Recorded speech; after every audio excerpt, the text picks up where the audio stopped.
Yeah, Here, so this was put up by Brian Muir of Brazil Wire.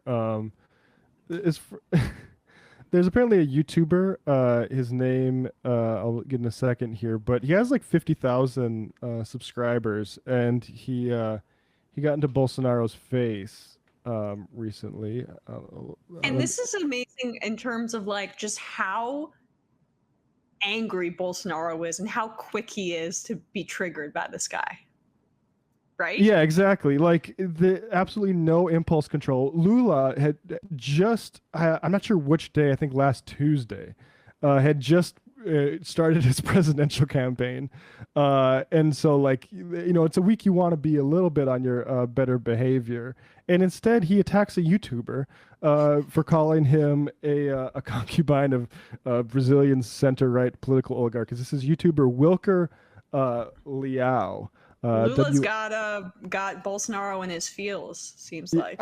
Bolsonaro seems a little bit stressed lately. So here's YouTuber Wilker Leão. That is Wilkerleao.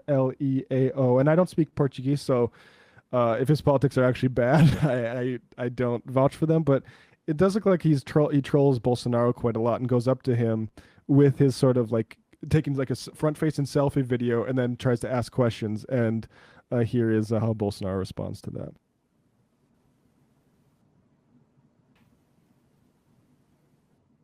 There's no audio here. Here he is trying to ask Bolsonaro a question. Oh my God! He just goes for his arm immediately. Just look at it one more time. He calls him a concubine. And there was a few times he was actually his shirt. He was actually shoved earlier. Bolsonaro starts this. Yeah, so like if there's like a longer video on a Globo, which apparently, according to Tucker Carlson and Glenn Greenwald, is in the bag for for Lula because it's the establishment. But the earlier in the video, this guy does the exact same thing where he's like saying questions, and he gets shoved by security, and then he kind of like goes around the crowd again because Bolsonaro's just trying to have like a little like impromptu event, and this guy showed up to it. And look at just no impulse control from our Jair. Yeah, I mean, maybe he just needs another relaxing hospital stay. Yeah, to get his mind right. Dude is like panicking, right? So the election's in October. Do you think there's a chance that Lula wins it in the first round? I think that's what.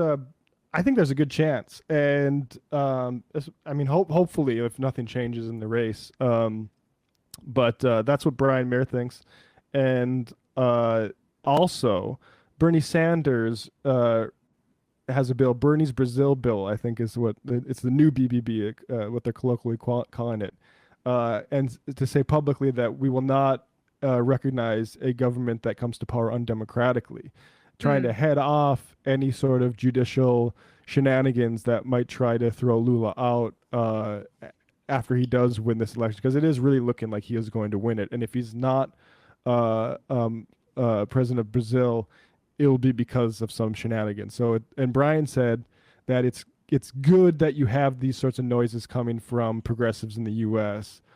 Because it would require probably U.S. involvement if they're going to, just like Lava Jato had Department of Justice involvement. And so if you have people publicly in government coming out against it, it might head off any sort of judicial lawfare against Lula that comes. So.